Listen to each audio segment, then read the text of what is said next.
మీరు దీక్ష తీసుకుని 40 రోజులు ఎక్కడో ఊళ్ళోనే భోజనాలు చేశారనుకోండి, మీ పీఠం మాట ఏమిటి? దానికి మహానైవేద్యం ఎవరు పెడతారు? మహానైవేద్యం పెట్టి మీరు తినకుండా వెళ్ళిపోతే, ఈశ్వరోచ్ఛిష్టం మిగిలిపోతే దోషం ఎవరిది? మహానైవేద్యం పెట్టారు, ఇంట్లో భోజనం చేయరు, ఎక్కడికో వెళ్ళి భోజనం చేస్తున్నారు. అప్పుడు మీ ఇంట్లో పెట్టకపోతే పీఠానికి మహానైవేద్యం లేదు.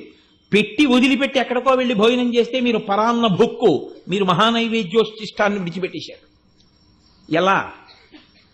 అందుకే పీఠం పెట్టి పూజ చేస్తే ఇంట్లోనే భోజనం చేయాలి. 99.9% కూడా ఇంట్లో పీఠానికి మహానైవేద్యం పెట్టుకుని ఇంట్లోనే మహానైవేద్యం ప్రసాదాన్ని తీసుకోవడం సర్వశ్రేయస్కరము. అలాగే చెయ్యమని శాస్త్రాలు చెప్తున్నాయి తప్ప దీక్ష అంటే ఏదో ఒక రంగు బట్టలు వేసేసుకుని ఏం చేసేసినా చలామణి అయిపోవడం దీక్ష కాదు.